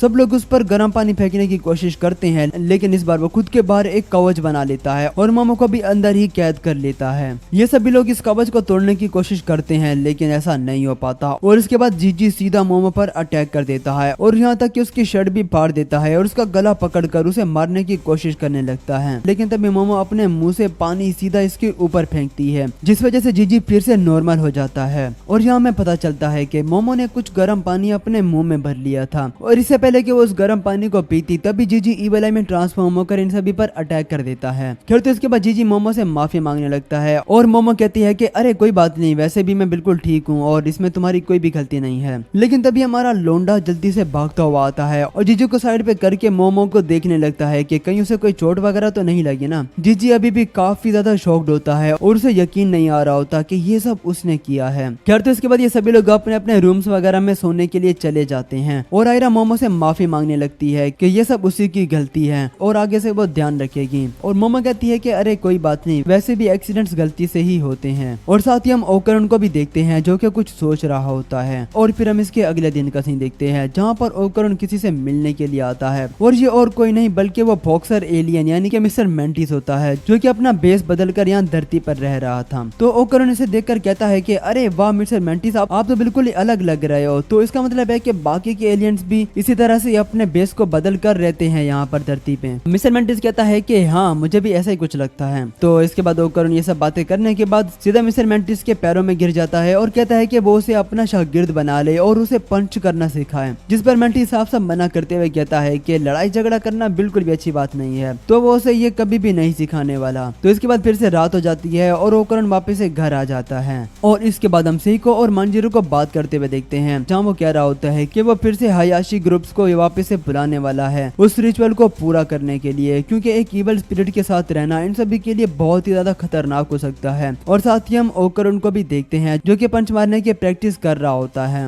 और टर्बो ग्रैनी के पूछने पर वो बताता है कि वो अपने पंचेस को इसीलिए स्ट्रॉन्ग बना रहा है ताकि वो इवल आई को आसानी से कंट्रोल कर सके और उसे हरा सके। तो इस पर ग्रैनी से पूछती है कि क्या तुम सिर्फ अपने पंचेस को स्ट्रॉन्ग बनाना चाहते हो या फिर खुद को भी, क्योंकि तुम सिर्फ अपने पंचेस को स्ट्रॉन्ग बनाकर कभी भी इवल आई से नहीं जीत पाओगे, क्योंकि वो ओवरऑल तुमसे काफी ज्यादा पावरफुल है। तो इस पर ओकरण कहता है कि आखिर उसे क्या करना चाहिए। तो इस पर ग्रैनी कहती है कि तो फिर ठीक है, मुझे फॉलो करो। लेकिन हम देखते हैं कि आयरा भी इनकी बातें छुपकर सुन रही होती है। तो इसके बाद ग्रैनी ओकरण को उसके स्कूल में ले आती है और आयरा भी इनके पीछे पीछे यहाँ आ जाती है और इनसे कहती है कि वो भी खुद को स्ट्रॉन्ग बनाना चाहती है तो वो भी इनको ज्वाइन करेगी। तो इसके बाद ग्रैनी इन दोनों को ओकरण के स्कूल के म्यूजिक रूम में ले आती है जहाँ वो एक पियानो को बजाने लगती है और कहती है कि जब भी वो इस पियानो के एक बटन को प्रेस करेगी तो इस साउंड पर इसे कूदना होगा। तो ओकरण ठीक ऐसा ही करता है। तो इसके बाद ग्रैनी ओकरण को समझाती है और वो पहले स्लो म्यूजिक बजाती है और कहती है कि ये तुम्हारी मोमेंट्स हैं। और इसके बाद वो फास्ट म्यूजिक प्ले करती है और कहती है कि ये इवल आई की मोमेंट्स हैं। मतलब कि जितनी देर में ओकरण बस एक बार ही जंप कर पाता है इतनी देर में इवल आई 4 बार जंप कर सकता है। तो इस पर ओकरण कहता है कि तो इसका मतलब ये है कि इवल आई तुमसे भी ज्यादा तेज है। लेकिन ग्रैनी इस पर चिल्लाते हुए कहती है कि नहीं बेवकूफ, मैं उससे काफी ज्यादा तेज हूँ। लेकिन यहाँ बात स्पीड की नहीं हो रही बल्कि टेक्निक की हो रही है, क्योंकि तुम्हारी टेक्निक काफी ज्यादा स्लो है। मतलब कि तुम्हारी जो फाइट करने की टेक्निक है वो काफी ज्यादा वीक है, तो तुम्हें अपनी टेक्निक को इम्प्रूव करके उसे तेज करना होगा। और तभी हम देखते हैं कि यहाँ पर कुछ अजीब जैसे दिखने वाली स्पिरिट आकर पियानो को जोर जोर से बजाने लगता है और ये म्यूजिक कितना ज्यादा तेज होता है कि इनके कान तक फटने लगते हैं और ये लोग अपने कानों पर हाथ रख लेते हैं। और तभी इनके आसपास की जगह बिल्कुल ही चेंज होने लगती है और भाई साहब इसे देखकर तो ये दोनों एकदम से ही सुन पड़ जाते हैं। वेल तभी यहाँ पर इस जैसे दिखने वाले और भी काफी सारे गोस्ट आ जाते हैं और इनके हाथ में अलग अलग म्यूजिकल इंस्ट्रूमेंट होते हैं। और ये वाला जो गोस्ट होता है वो काफी ज्यादा जोर से चिल्लाकर कहता है कि वो कौन था जिसने मेरे पियानो को जोर से बजाया। तो इस पर ग्रैनी ओकरण और आयरा का नाम ले लेती है और ये सुनते ही ये गोस्ट काफी ज्यादा भड़क जाता है और इन दोनों पर अपने म्यूजिक से अटैक कर देता है। और साथ ही बाकी सभी गोस्ट भी अपने अपने इंस्ट्रूमेंट से निकलने वाले नोट से इन पर अटैक कर देते हैं और ये दोनों किसी तरह से खुद को बचा लेते हैं। और ओकरण इन सभी के नोट्स को डॉज करता हुआ सीधा आगे बढ़ता है इन पर अटैक करने के लिए। लेकिन एक लिरिक्स सीधा ओकरण को जाकर लगता है और वो वहीं पर ब्लास्ट हो जाता है,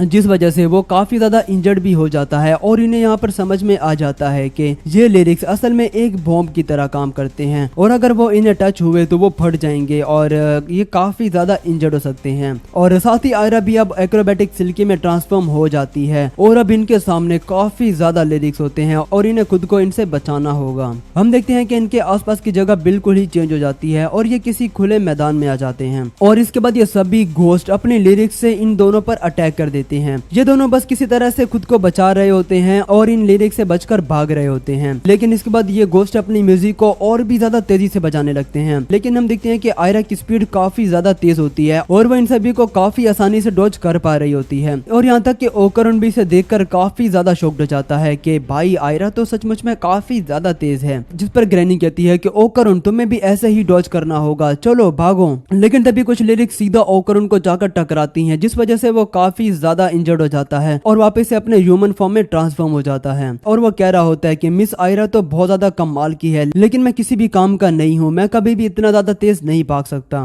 ग्रैनी इस पर चिल्लाने लगती है और कहती है कि बेवकूफ, कि मैं पहले भी बहुत सारे पावरफुल एनिमीज को हरा चुकी हूँ और तुम भी ये कर सकते हो। तुम्हें बस ये म्यूजिक सुनकर इसके हिसाब से खुद को मूव करना होगा, तो तुम्हारे लिए इन लिरिक्स को डॉज करना भी आसान हो जाएगा। जिस पर ओ करुण कहता है कि बाकी सब तो ठीक है, लेकिन मुझे तो बिल्कुल भी म्यूजिक के बारे में नहीं पता, तो मैं भला कैसे डॉज कर सकता हूँ। ग्रैनी कहती है कि तुम बस म्यूजिक के लिरिक को समझो तो तुम्हारे लिए थोड़ा सा इजी हो जाएगा। तो इसके बाद ओ करुण को भी थोड़ा बहुत समझ में आने लगता है, लेकिन तभी ये लोग बहुत सारे लिरिक्स से आयरा को घेर लेते हैं और उस पर अटैक करने लगते हैं। लेकिन तभी ओ करुण बहुत ज्यादा स्पीड से आकर आयरा को बचा लेता है और उसे समझ में आ जाता है कि जैसे वो हायाशिस के म्यूजिक पर नाच रहा था, बस इस म्यूजिक पर भी खुद को वैसे ही मूव करना है, तो वो खुद को भी तेजी से मूव कर पाएगा। तो वो ठीक ऐसा ही करता है और उसकी स्पीड भी पहले से काफी ज्यादा तेज हो जाती है और वो इन सभी के अटैक्स को बहुत ही इजीली डॉज कर पा रहा होता है। तो इसके बाद आयरा भी एक घोस्ट को अपने बालों से पकड़कर उसे सीधा जमीन पर गिरा देती है, जिस वजह से वो वहीं जलकर खत्म हो जाता है, जो देखकर बाकी सभी स्पिरिट्स को बहुत ही ज्यादा गुस्सा आ जाता है और वो सभी एक साथ मिलकर बहुत ही ज्यादा अजीब जैसा म्यूजिक बजाने लगते हैं। और हम देखते हैं कि यहाँ पर एक बहुत बड़ा बंदा आकर अजीब जैसा गाना गाने लग जाता है और तभी यहाँ पर 3 और लोग भी आ जाते हैं और अब इन चारों के मुंह से ही काफी सारे छोटे छोटे बंदे निकल रहे होते हैं और इन दोनों पर अटैक कर देते हैं। ये बंदे हजारों की तादाद में होते हैं और इन्हें देखकर ऐसा लग रहा था कि ये दोनों इतने सारे लोगों को कभी भी नहीं रोक पाएंगे। आयरा और ओ करुण इन सभी से फाइट करने लगते हैं और खुद को इनसे बचाने लगते हैं, लेकिन फिर भी वो इतने सारे बंदों को रोक नहीं पाते और ये सभी बंदे इनको हर तरफ से घेर लेते हैं और उन्हें पकड़ लेते हैं। लेकिन तभी आयरा अपना दिमाग चलाती है और वो ओ करुण के हाथ को पकड़कर अपने बालों को सीधा उस बड़े बंदे से फंसाकर खुद को और ओ करुण को बचा लेती है। तो इसके बाद ये जो बाकी के 3 बंदे होते हैं ना, वो ओ करुण और आयरा पर अटैक कर देते हैं, लेकिन ये दोनों उसके अटैक को डॉज कर लेते हैं, जिस वजह से इन तीनों का अटैक सीधा इस बंदे को जाकर लगता है और वो सीधा जमीन पर गिर जाता है। अब आयरा ओ करुण को धक्का देती है और कहती है कि तुम जाओ और उन 5 को संभालो, जब तक मैं इन सबको हैंडल कर लूंगी।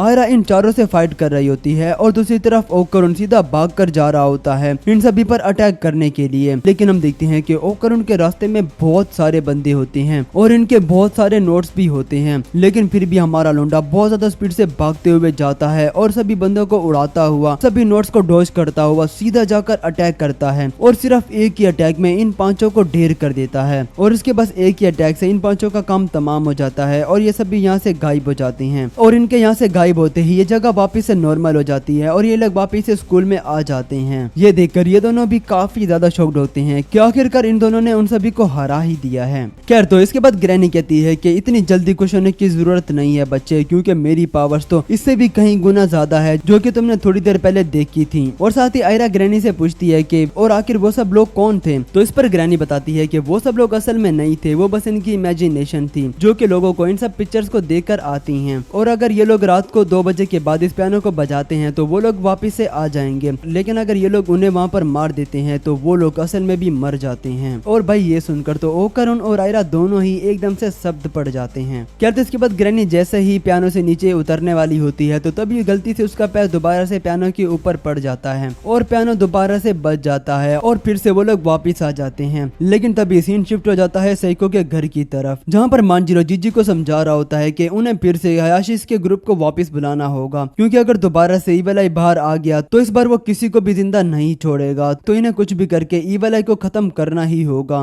मांजिरो कहता है कि उसने कल ही हायाशिस के ग्रुप को वापस बुलाया है एक्सोर्सिज्म करने के लिए, जो सुनकर जीजी बिल्कुल ही चुप होता है और साथ ही वो काफी ज्यादा उदास भी होता है। लेकिन तभी हम देखते हैं कि ओ करुण आकर जीजी को घर से बाहर आने का कहता है और ये सुनकर सभी लोग घर से बाहर आ जाते हैं। और ये देखकर मोमो ओ करुण से पूछने लगती है कि तुमने जीजी को घर से बाहर क्यों बुलाया है और साथ ही आयरा तुम्हारे साथ क्या कर रही है, वो भी इतनी रात को। तो इस पर ओ करुण आयरा को जीजी पर पानी डालने का कहता है और कहता है कि कोई भी बीच में नहीं आएगा, क्योंकि मैं ईविल आई से फाइट करके उसे हराने वाला हूँ। ये देखकर सभी लोग काफी ज्यादा शॉक्ड होते हैं कि आखिर ओ करुण को हो क्या गया है। और साथ ही मोमो ओ करुण से कहती है कि क्या ये किसी तरह का मजाक है। तो इस पर ओ करुण कहता है कि नहीं, मैं बिल्कुल भी मजाक नहीं कर रहा हूँ, बल्कि मैं बिल्कुल सीरियस हूँ, क्योंकि मुझे ये देखकर बिल्कुल भी अच्छा नहीं लगा था जिस तरह से ईविल आई ने तुम पर अटैक किया और साथ ही जिस तरह से ईविल आई ने जीजी की बॉडी पर कब्जा भी कर लिया है। तो चाहे जो भी हो जाए, मैं ईविल आई को हराकर जीजी को उससे बचाकर ही रहूंगा। ये सुनकर जीजी भी काफी काफी ज्यादा खुश हो जाता है और कहता है कि मुझे तुम पर पूरा भरोसा है ओकारुन। और उसके ये कहते ही आयरा इस पर पानी डाल देती है और ये फिर से ईवल आई में ट्रांसफॉर्म हो जाता है। ओकारुन भी अपने टर्बो फॉर्म में ट्रांसफॉर्म हो चुका होता है और वो बहुत ही ज्यादा स्पीड से सीधा ईवल आई के ऊपर अटैक कर देता है। दोनों एक दूसरे को जबरदस्त टक्कर दे रहे होते हैं। एक अटैक ओकारुन करता है तो तुरंत ही जीजी उसका जवाब देता है।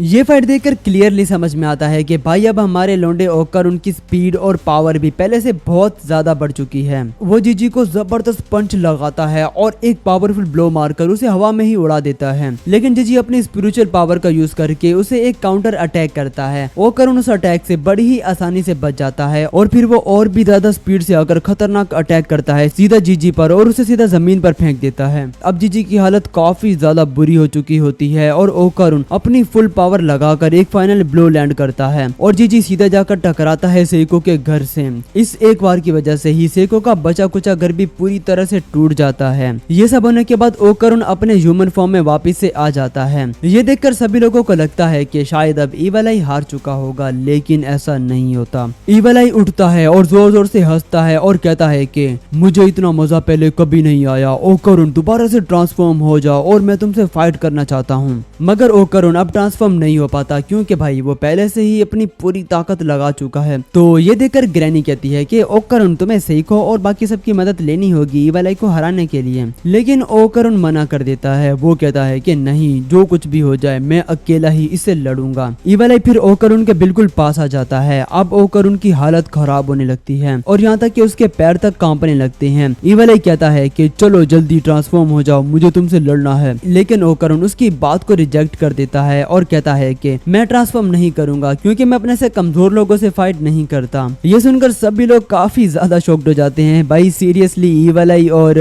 वीक ऐसा कैसे हो सकता है? खैर ये सब ओकारुन की प्लानिंग होती है जो कि हमें आगे चल के पता चलने वाली है। खैर वो अभी के लिए ईवल आई से कहता है कि तुम मुझसे कमजोर हो इसलिए मैं तुमसे कभी भी नहीं लड़ूंगा। ये बात सुनते ही ईवल आई का गुस्सा आसमान को छूने लगता है। तुम्हारी हिम्मत कैसी हुई मुझे कमजोर कहने की? मैं बहुत ज्यादा पावरफुल हूँ। लेकिन ओकारुन फिर भी शांति से कहता है नहीं, तुम कमजोर हो और कमजोर ही रहोगे। इस बात पर ईवल आई का गुस्सा और भी ज्यादा बढ़ जाता है और वो कहता है कि ठीक है, अगर ऐसी बात है तो मैं खुद को और भी ज्यादा स्ट्रॉन्ग बनाकर दिखाऊंगा और फिर तुम्हें मुझसे लड़ना ही पड़ेगा। ओकारुन कहता है कि मैं उन लोगों से कभी भी नहीं लड़ता जो कि बिला वजह दूसरों को तंग करते रहते हैं और उनसे लड़ते रहते हैं। और वैसे भी तुम तो कह रहे थे कि तुम तो सभी इंसानों को खत्म कर दोगे, तो मैं तुमसे तो कभी भी नहीं लड़ूंगा। इस पर ईवल आई जवाब देता है मैं सिर्फ तुमसे ही लड़ूंगा, तुम्हारे अलावा किसी से नहीं लड़ूंगा। ओकारुन कहता है कि तो फिर ठीक है, तुम मुझसे प्रॉमिस करो कि तुम मेरे अलावा किसी से भी नहीं लड़ोगे। और हाँ, एक और बात, मैं तुमसे हफ्ते में सिर्फ एक ही दिन लड़ पाऊंगा क्योंकि स्कूल की वजह से मैं काफी बिजी जो रहता हूँ।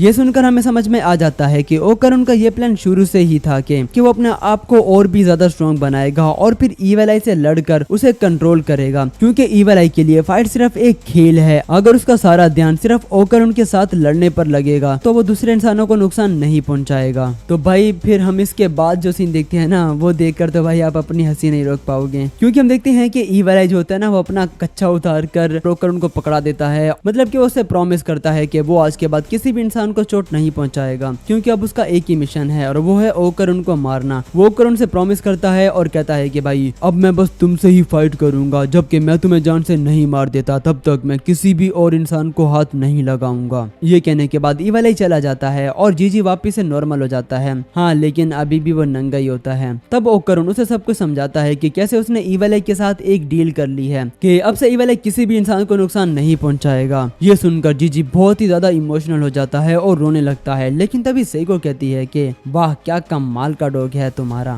खैर इसके बाद अगला दिन शुरू हो जाता है और हम देखते हैं कि अब मांजिरो वापिस से अपने श्राइन में चला जाता है और जीजी के पेरेंट्स भी आ जाते हैं और उसे भी अपने साथ ले जाते हैं। तो इसके बाद आयरा और ओकारुन भी निकल जाते हैं अपने घर की तरफ और ओकारुन मोमो को गुड बाय कहता है और बोलता है कि हम फिर मिलेंगे। लेकिन मोमो कहती है कि बस गुड बाय और कुछ नहीं कहोगे। ये सुनकर ओकारुन शर्मा जाता है और मोमो भी लाल पीली पड़ जाती है। तभी आयरा बीच में आकर मोमो से उलझने लगती है और दोनों के बीच झगड़ा शुरू हो जाता है और यहाँ तक कि बात हाथापाई तक पहुंच जाती है। खैर कुछ देर बाद दोनों वहाँ से चली जाती हैं। फिर हमें दिखाया जाता है कि इन लोगों का घर अब पूरी तरह से ही तबाह हो चुका होता है और यहाँ तक कि अब तो वहाँ पर बैठने की जगह तक नहीं होती। इसीलिए सब लोग थोड़ा रिलैक्स करने के लिए किसी बाथ हाउस में चले जाते हैं। वहाँ पूरा दिन एंजॉय करने के बाद जब वो वापस घर लौट कर आते हैं तो अपने घर के बाहर एक अजीब जैसे रोबोट को देखते हैं। मोमो और सेको तुरंत ही उसे एक लात थप्पड़ मारकर पूछती हैं कि तुम कौन हो और यहाँ क्या कर रहे हो, लेकिन उसका जवाब देने से पहले ही ओकरुन और आयरा आ जाते हैं। वो बताते हैं कि वो अपने घर नहीं गए थे बल्कि मिस्टर मेंटिस के पास गए थे, क्योंकि उन्हें चिंता थी कि घर को रिपेयर कैसे किया जाएगा। तो इसीलिए वो मिस्टर मेंटिस के पास गए थे हेल्प लेने के लिए। ये रोबोट भी उन्हीं का असिस्टेंट ही होता है जो कि यहाँ पर घर को रिपेयर करने के लिए आया होता है। और इसके बाद हम देखते हैं कि ये लोग घर को रिपेयर करना शुरू कर देते हैं और मिस्टर मेंटिस इन्हें ढेर सारे नैनो बॉक्सेस देता है। ये बॉक्सेस एक खास टेक्नोलॉजी होते हैं, इनको बस अपने दिमाग में जिस भी चीज की तस्वीर सोचनी हो ये बॉक्सेस उसी शेप में बदल जाते हैं। इनकी मदद से सब लोग अपना घर दोबारा से रीबिल्ड कर लेते हैं। खैर तो फिर हम देखते हैं कि मोमो और जीजी अब एक साथ स्कूल जा रहे होते हैं और रास्ते में जीजी मोमो को बताता है कि ईवल आई आज भी बाहर आया था, लेकिन उसने किसी को भी नुकसान नहीं पहुंचाया क्योंकि उसने ओकरुन के साथ प्रॉमिस जो किया था। और धीरे धीरे जीजी खुद भी उस पर कंट्रोल करना सीख रहा है। चलते चलते जीजी मोमो से पूछता है कि क्या तुम किसी को पसंद वगैरह करती हो क्या। ये सुनकर मोमो एकदम से शॉक हो जाती है और गुस्से में चिल्लाने लगती है, मैं तुम्हारा फिजूल सवाल का जवाब नहीं दूंगी। तभी स्कूल की लड़कियां जीजी को घेर लेती हैं। वो कहती हैं कि तुम काफी दिनों से स्कूल नहीं आए थे, हम सब तुम्हें बहुत ज्यादा मिस कर रहे थे। और यहाँ तक कि एक लड़की जीजी को जूस देती है पीने के लिए, लेकिन जैसे ही वो उसे पीता है तुरंत ही ईवल आई में ट्रांसफॉर्म हो जाता है। वो कहता है कि ये जूस तो बहुत टेस्टी है लेकिन मैं सब लोगों को मार डालूंगा। ये सुनते ही मोमो उसे तुरंत वहाँ से खींच ले जाती है, लेकिन भाई जीजी तो सीधा स्कूल ग्राउंड में भाग जाता है। भाई वो लड़कों के साथ सोकर खेलने लग जाता है, लेकिन बॉल को हिट करने के बजाय भाई वो लोगों को ही नेट में फेंक रहा होता है और उनसे ही गोल कर रहा होता है। लेकिन क्योंकि वो किसी को भी सच में नुकसान नहीं पहुंचा रहा था तो मोमो मजबूरन उसे क्लास में ले जाती है। क्लास के अंदर भी ईवल आई शोर मचाता है और वो अजीब अजीब हरकतें कर रहा होता है। और तभी मोमो की फ्रेंड्स ये सब देखकर उससे पूछती हैं कि जीजी को क्या हो गया है, ये ऐसा बिहेव क्यों कर रहा है। मोमो बस इतना ही कहती है कि पता नहीं, शायद उसे कुछ हो गया होगा। तभी एक लड़की कहती है कि कहीं जीजी ने गोल्डन बॉल तो नहीं उठा ली, उसकी वजह से तो ऐसा नहीं हो रहा। और तभी हमें रिवील होता है कि ओकरुन की जो बॉल होती है ना वो यहीं पर स्कूल में ही होती है। एपिसोड के स्टार्ट में हम किंटा सकाटा नाम के इस गोलू मोलू लड़के को देखते हैं जो कि फुलन ओकरुन की तरह ही तैयार वगैरह होकर स्कूल जा रहा होता है और रास्ते में वो अपनी ही मस्ती में गाने वगैरह भी गा रहा होता है और डांस भी कर रहा होता है। लेकिन जैसे ही वो स्कूल पहुंचता है तो वो बिल्कुल शांत हो जाता है क्योंकि वो भी ओकरुन की तरह ही काफी शर्मीला लड़का है। खैर तभी हम ओकरुन को भी देखते हैं जो कि स्कूल के बाहर खड़ा होकर ये सोच रहा होता है कि मुझे अब मोमो से किस तरह से बात करनी चाहिए, क्योंकि अब उन दोनों की दोस्ती जो हो चुकी है। वेल जिन लोगों ने भी इसका सीजन 1 देखा है तो उन लोगों को पता होगा कि ये सेम सीन हमने सीजन 1 के एपिसोड नंबर 5 में भी देखा था। मतलब कि मोमो स्कूल के गेट के बाहर खड़ी होती है और उसे देखकर ओकरुन को लगता है कि शायद वो किसी और का वेट कर रही होगी, क्योंकि भले ही वो दोनों दोस्त बन चुके हैं लेकिन इसका मतलब ये थोड़ी ना है कि वो यहाँ पर इसका वेट कर रही होगी।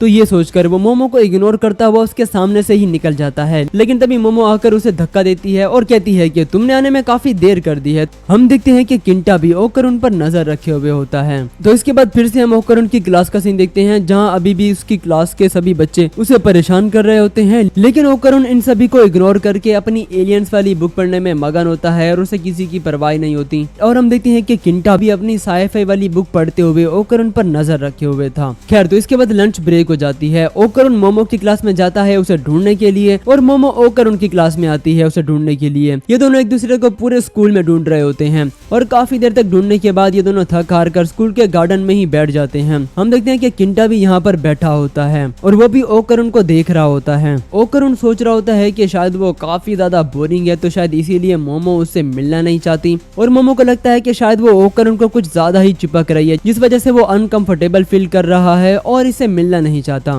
खैर तो ये दोनों काफी देर तक सोचने के बाद यहाँ से उठ के जाने लगते हैं, लेकिन तभी ये दोनों गलती से टकरा जाते हैं और दोनों के लिप्स भी टच हो जाते हैं, जो देखकर किंटा और मोमो की दोनों फ्रेंड्स भी काफी ज्यादा शॉक्ड हो जाती हैं। वेल मुझे ये सीन अभी तक सही से समझ में नहीं आया कि ये हमें पास्ट का सीन दिखाया जा रहा था या फिर ये इसी एपिसोड का न्यू सीन था। खैर जो भी हो, हमें इसके बाद फिर से क्लास का सीन दिखाया जाता है जहाँ किंटा ओकरुन से बात करने की कोशिश करने लगता है। मतलब कि वो ओकरुन से डायरेक्टली बात नहीं कर पाता तो इसलिए वो बार बार उसके आसपास घूमता रहता है, कभी अपनी बुक लेकर तो कभी अपने खिलौने लेकर। लेकिन ओकरुन को उसका इशारा समझ में नहीं आता और उसका सारा ध्यान अपनी बुक्स में ही होता है। तो ओकरुन का ध्यान अब अपनी तरफ करने के लिए वो अपनी भद्दी सी आवाज में गाना गाने लगता है। और अब फाइनली ओकरुन इसे देखता है और किंटा इसे कहता है कि मुझसे बचकर रहना मेरे दुश्मन, मेरी नजर हमेशा तुम पर ही है। जिस वजह से भाई ओकरुन काफी ज्यादा शॉक्ड हो जाता है और उसे कुछ भी समझ में नहीं आता कि भाई आखिर ये कहना क्या चाहता है। जिस पर किंटा ओकरुन से कहता है कि कोई तो ऐसी बात है जो तुम खूबसूरत लड़कियों के बीच इतने फेमस हो, क्योंकि तुम तो इतने हैंडसम भी नहीं हो और ना ही तुम्हारी हाइट लंबी है, तो बताओ तुम ऐसा क्या क्या करते हो, जिस पर ओकरुन कहने लगता है कि अरे ऐसी तो कोई भी बात नहीं है, मैं कहाँ फेमस हूँ। और तभी हम देखते हैं कि मोमो भागते हुए आती है और कहने लगती है कि वो मिल गई, मुझे तुम्हारी बॉल मिल गई। ये सुनकर किंटा एकदम से शॉक हो जाता है और कहने लगता है कि अच्छा तो इसके पॉपुलर होने का ये राज है, इसकी स्पाइसी बातें। और तभी मोमो किंटा को देखती है और ओकरुन से पूछती है कि ये कौन है, तुम्हारा दोस्त है क्या? तो इस पर किंटा कहने लगता है कि हाँ कुछ ऐसा ही समझो, मैं इसका दोस्त ही हूँ। खैर तभी ओकरुन की क्लास की एक लड़की आकर मोमो से कहती है कि वो बार बार इनकी क्लास में आकर शोर मचाती है, जिस वजह से इन्हें पढ़ने में काफी मुश्किल होती है। तो इस पर मोमो इनसे माफी मांगती है कि अब से वो इस बात का ध्यान रखेगी। वो ओकरुन से कहती है कि तो चलो ओकरुन हम लोग फिर बाहर जाकर बात करते हैं। लेकिन ये लड़की कहती है कि रुको, अगर ओकरुन नहीं जाना चाहता तो तुम उसे जबरदस्ती नहीं लेकर जाओ, जिस वजह से मोमो को काफी ज्यादा गुस्सा आ जाता है और वो ओकरुन से पूछती है कि ओकरुन क्या ऐसी बात है? ओकरुन को तो कुछ पता ही नहीं होता भाई यहाँ पर चल क्या रहा है और ये सब हो क्या रहा है। खैर तो इस वजह से ये लड़की और मोमो में अब बहसबाजी होने लगती है और किंटा ये देखकर काफी ज्यादा हैरान होता है कि भाई ओकरुन तो लड़कियों में काफी ज्यादा फेमस है, मतलब कि दो लड़कियां आपस में इसके लिए लड़ रही हैं। और साथ ही वो सोच रहा होता है कि उसे ऐसा क्या करना चाहिए जिस वजह से वो भी ओकरुन की तरह ही पॉपुलर हो जाए। तो इसलिए वो अपना अजीब सा स्टाइल बनाकर बीच में आकर अजीब सी बातें करने लगता है और ये सुनकर ये तीनों ही काफी ज्यादा शॉक्ड हो जाते हैं और मोमो इससे कहती है कि ओए तुम्हें मेरे हाथों मरना है क्या? खैर तो इसके बाद मोमो और ओकरुन दोनों स्कूल में ओकरुन की बॉल ढूंढने लगते हैं और मोमो कहती है कि तुमने मीको के फोन में तुम्हारी बॉल की फोटो तो देखी थी ना, ऐसा लग रहा था कि जैसे वो कोई आग का गोला हो, क्योंकि उसके आसपास काफी तेज रोशनी भी थी। हम देखते हैं कि किंटा भी छुपकर इनकी बातें सुन रहा होता है और वो कहता है कि आखिर ओकरुन में ऐसी क्या बात है कि उसकी स्पाइसी बातें लड़कियों को अच्छी लगती और मेरी बातें सब लोगों को बहुत बुरी लगती हैं। लेकिन तभी उसका पैर पास पड़ी एक बकेट से टकरा जाता है और ये दोनों उसे देख लेते हैं। तो इस पर वो कहने लगता है कि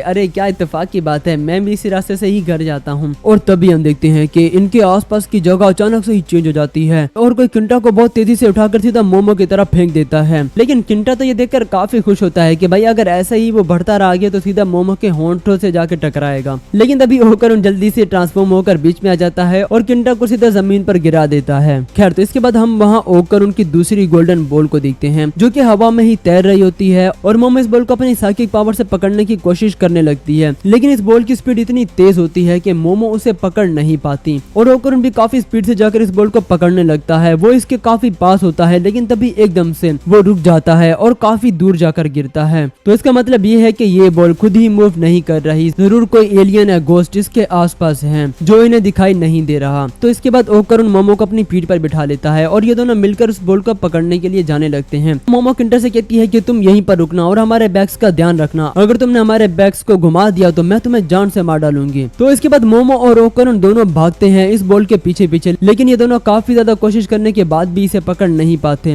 वो बॉल इन पर अटैक कर देती है और इन दोनों को इस बिल्डिंग से नीचे गिरा देती है। लेकिन मोमो अपनी साइकिक पावर से इन दोनों को बचा लेती है। इन दोनों को समझ ही नहीं आ रहा होता कि ये लोग किसी ऐसे एनिमे को किस तरह से हराएंगे जो कि दिखाई नहीं दे रहा। तभी इन्हें किंटा के चीखने की आवाजें सुनाई देती हैं, तो ये लोग उसे बचाने के लिए दौड़ पड़ते हैं। ये लोग देखते हैं कि वो बिल्डिंग से नीचे गिर रहा होता है और मोमो इसे अपनी साइकिक पावर से पकड़कर बचा लेती है और इस पर चिल्लाने लगती है कि मैंने तुम्हें कहा था ना कि तुम वहीं रुकना, तो तुम यहाँ क्या कर रहे हो। हम देखते हैं कि वो बॉल फिर से इनके सामने आ जाती है और फिर किंटा बहुत ज्यादा शोखियां मारते हुए सीधा भागता है इस बॉल को पकड़ने के लिए। लेकिन भाई जाते ही वो जमीन पर गिर जाता है और उसकी सारी शोखियां निकल जाती हैं। लेकिन तभी किंटा इन्हें बहुत ही अमेजिंग बात बताता है कि अगर हम तीनों मिलकर इसे अलग अलग डायरेक्शन से देखें तो शायद ये विजिबल हो जाए। तो ये सुनते ही ये बॉल यहाँ से भागने लगती है और ये तीनों उसके पीछे पीछे भागने लगते हैं। ओकरुन, मोमो और किंटा तीनों अलग अलग डायरेक्शन से इसे देखते हैं और इन्हें ये एलियन थोड़ा बहुत विजिबल हो जाता है। और तभी मोमो इसे अपनी पावर से पकड़ लेती है और ओकरुन भी अपनी फुल पावर से इस पर अटैक कर देता है और इसे बिल्डिंग से नीचे गिरा देता है। इसके बाद हमें ये एलियन पूरी तरह से विजिबल हो जाता है और ये देखते हैं कि ये तो एक काइजू एलियन होता है और ये अब अपनी जगह से हिल नहीं पा रहा होता। तो मोमो को लगता है कि क्योंकि अब ये विजिबल हो चुका है तो हो सकता है कि ये अपनी पावर्स का यूज ना कर सके। तो इसीलिए वो कहती है कि चलो हम सब इसे पास से जाकर देखते हैं। लेकिन जैसे ही ये लोग वहां जाने लगते हैं तो अचानक से ही हम देखते हैं कि ये काइजू ट्रांसफॉर्म होकर खुद को बहुत ज्यादा बड़ा बना लेता है, इतना बड़ा कि उसके आगे सभी बिल्डिंग्स भी काफी छोटी लग रही होती हैं।